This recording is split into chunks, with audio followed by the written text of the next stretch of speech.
wabarakatuh. Perkenalkan, nama saya Siti Nafisah Roma dengan NPM 2020 1450 1033. Saya Jihan Diastuti dengan NPM 2020 1450093.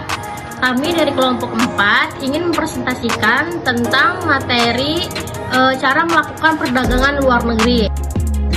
Di sini kami akan menjelaskan 5 cara melakukan perdagangan luar negeri. Itu yang pertama ada ekspor, barter, konsiliasi, packaging deal, dan border crossing.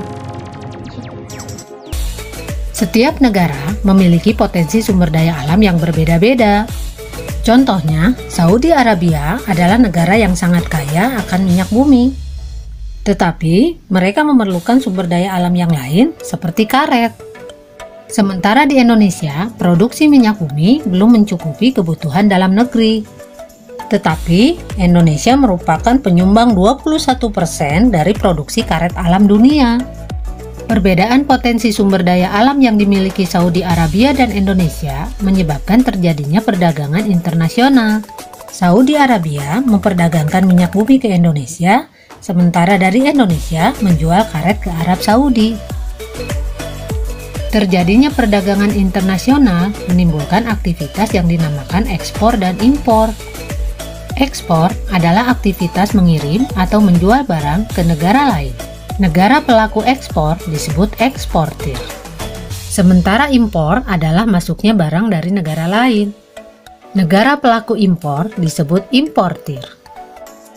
Perdagangan internasional adalah proses pertukaran barang dan jasa antar dua negara atau lebih dengan tujuan mendapatkan keuntungan atau laba. Nah anak-anak, sekarang faktor apa saja yang mendorong terjadinya perdagangan internasional? Faktor yang mendorong terjadinya perdagangan internasional, pertama, perbedaan sumber daya alam yang dimiliki oleh setiap negara. Perbedaan potensi sumber daya alam masing-masing negara dipengaruhi oleh luas daerah, letak geografis, dan iklim. Yang kedua, perbedaan tingkat kualitas sumber daya manusia. Suatu negara yang kualitas sumber daya manusianya tinggi akan menghasilkan barang dan jasa dengan mutu atau kualitas yang lebih baik. Selanjutnya, perbedaan ilmu pengetahuan dan teknologi. Negara yang menguasai ilmu pengetahuan dan teknologi akan mampu memproduksi barang dan jasa yang lebih banyak, bermutu, dan efisien dibanding dengan negara yang tidak menguasainya. Yang keempat, perbedaan budaya suatu bangsa. Perbedaan budaya suatu negara akan sangat mempengaruhi barang yang dihasilkan. Misalnya, seni ukir dan batik Indonesia merupakan daya tarik sendiri bagi negara lain untuk membeli barang tersebut. Demikian juga keramik Cina menjadi daya tarik tersendiri bagi negara lain. Dan yang terakhir adalah perbedaan lain yang mempengaruhi perdagangan internasional. Contohnya, perbedaan harga barang, perbedaan upah dan biaya produksi, serta perbedaan selera. Mari anak-anak kita lanjutkan membahas manfaat dan hambatan perdagangan internasional. Manfaat perdagangan internasional, pertama, mempererat hubungan antar negara baik secara bilateral maupun multilateral. Yang kedua, setiap negara dapat memenuhi kebutuhan barang dan jasa. Manfaat yang ketiga, pendapatan negara meningkat melalui perolehan devisa hasil ekspor. Yang keempat, dapat memperluas lapangan kerja. Yang kelima, mendorong kegiatan produksi. Dan yang terakhir, mendorong kemajuan ilmu pengetahuan dan teknologi di masing-masing negara. Baik, di sini saya akan menjelaskan materi hari ini yaitu tentang cara melakukan perdagangan luar negeri. Yang pertama itu ada ekspor. Ekspor merupakan salah satu kegiatan perdagangan internasional. Pengertian ekspor dalam Undang-Undang Nomor 7 Tahun 2014 tentang perdagangan adalah kegiatan mengeluarkan barang dari daerah pabean. Sebelum melakukan kegiatan ekspor barang ke luar negeri, sebaiknya eksportir memperhatikan cara ekspor barang serta ketentuannya. Dengan demikian, proses pengiriman barang ke luar negeri tidak mengalami hambatan. Baik, di sini ada cara ekspor barang. Baik ekspor maupun impor hanya dapat dilakukan oleh pelaku usaha yang telah terdaftar dan ditetapkan sebagai eksportir dan importir. Eksportir dan importir bertanggung jawab sepenuhnya terhadap barang yang dikirim maupun diterima. Ifat Fauziah dalam bukunya Buku Panduan Ekspor dan Impor 2018 menuturkan proses perdagangan ekspor terdiri dari 4 tahap. Yang pertama yaitu proses terjadinya kontrak dagang ekspor. Kontrak dagang atau sales contract adalah dokumen atau surat persetujuan antar penjual dan pembeli yang merupakan follow up dari forecast order atau pesanan pembelian yang diminta importir. Isinya mengenai syarat-syarat pembayaran barang yang akan dijual seperti harga, mutu, jumlah, cara pengangkutan, pembayaran asuransi, dan sebagainya. Kontrak ini merupakan dasar bagi pembeli untuk mengisi aplikasi pembukaan LC kepada bank.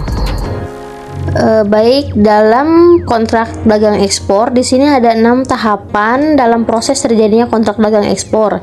Yang pertama, kegiatan promosi komoditas oleh eksportir melalui berbagai media promosi seperti iklan di media elektronik, majalah, koran, pemeran dagang, atau melalui badan dan lembaga yang berhubungan dengan kegiatan promosi ekspor. Yang kedua yaitu ada inquiry atau pengiriman surat permintaan suatu komoditas tertentu oleh importir kepada eksportir. Yang ketiga yaitu ada overseas yang merupakan tanggapan eksportir atas permintaan importir tersebut. Overseas ini berisikan keterangan sesuai permintaan importir mengenai deskripsi barang, mutu, harga, dan waktu pengiriman. Yang keempat yaitu order sheet dilakukan setelah mendapatkan penawaran dari eksportir dan mempelajarinya. Jika setuju, maka importir akan mengirimkan surat pesanan dalam bentuk order sheet atau forecast order kepada eksportir. Yang kelima yaitu ada sales contract. Sesuai dengan data dari order sheet, maka selanjutnya eksportir akan menyiapkan surat kontrak jual beli atau sales contract. Nah, yang terakhir yaitu ada sales confirmation atau sales contract akan dipelajari oleh importir.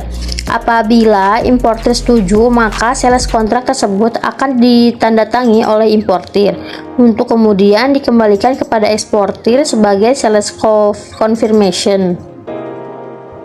Yang kedua yaitu ada proses pembukaan letter of credit atau LC oleh importir.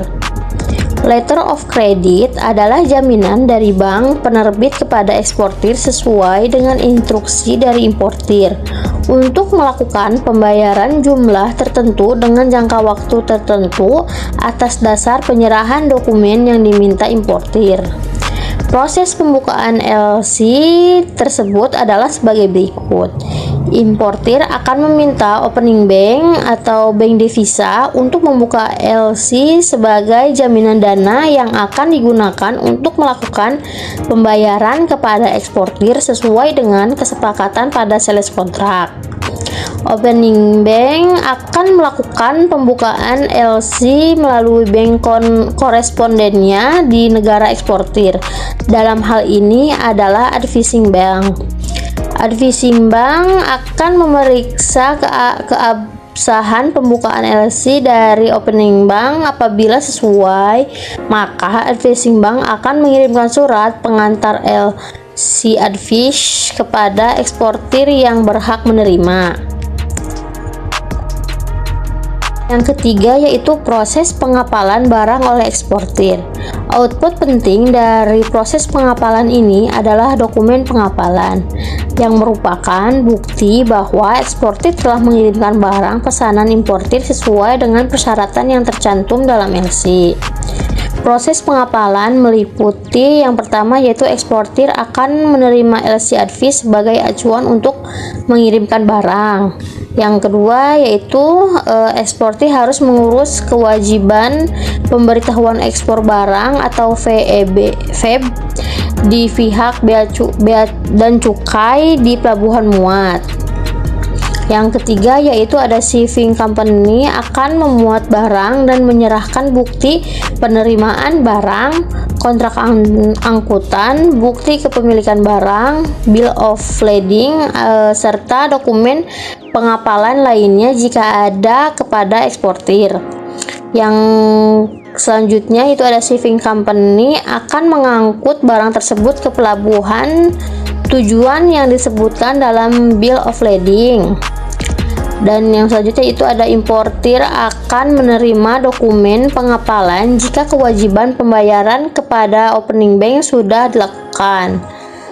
Selanjutnya dokumen pengapalan ini digunakan untuk mengurus impor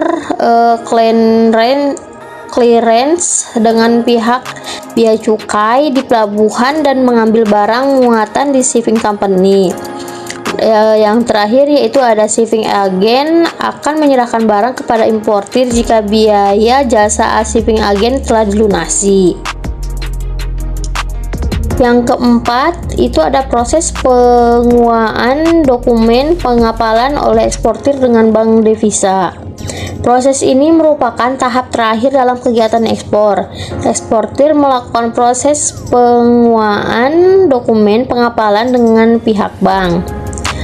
Yaitu di sini ada caranya. Yang pertama, setelah menerima BL dari shipping company, eksportir akan menyiapkan semua keperluan dokumen lain yang disyaratkan dalam LC seperti invoice, packing list, sertifikasi mutu, surat keterangan negara asal, dan lain sebagainya.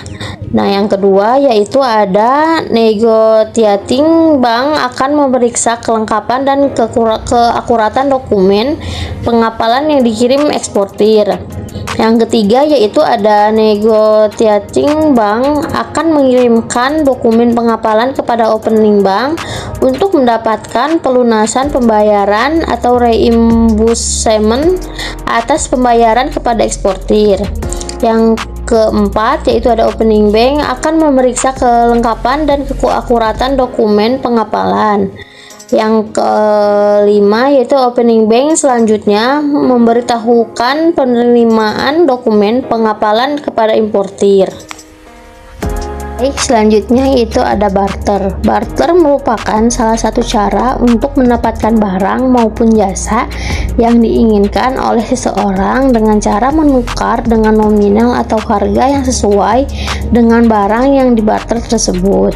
Contohnya, kegiatan barter adalah ketika suatu negara melakukan penukaran hasil sumber daya alamnya dengan barang yang belum bisa diproduksi atau didapatkan negara tersebut, seperti menukar kelapa sawit dengan produk militer dan lain sebagainya. Barter yang dilakukan dalam kegiatan perdagangan internasional tentu sudah melalui kesepakatan antar negara yang bekerja sama.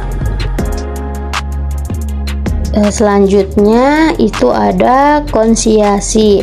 Jenis perdagangan ini dilakukan dengan cara menitipkan barang yang akan dijual ke pasar bebas. Barang yang dititipkan tidak terbatas pada barang yang dikonsumsi saja, namun juga produk lain yang tidak dapat dikonsumsi. Dalam pasar bebas, barang-barang yang diperdagangkan dijual melalui sistem lelang.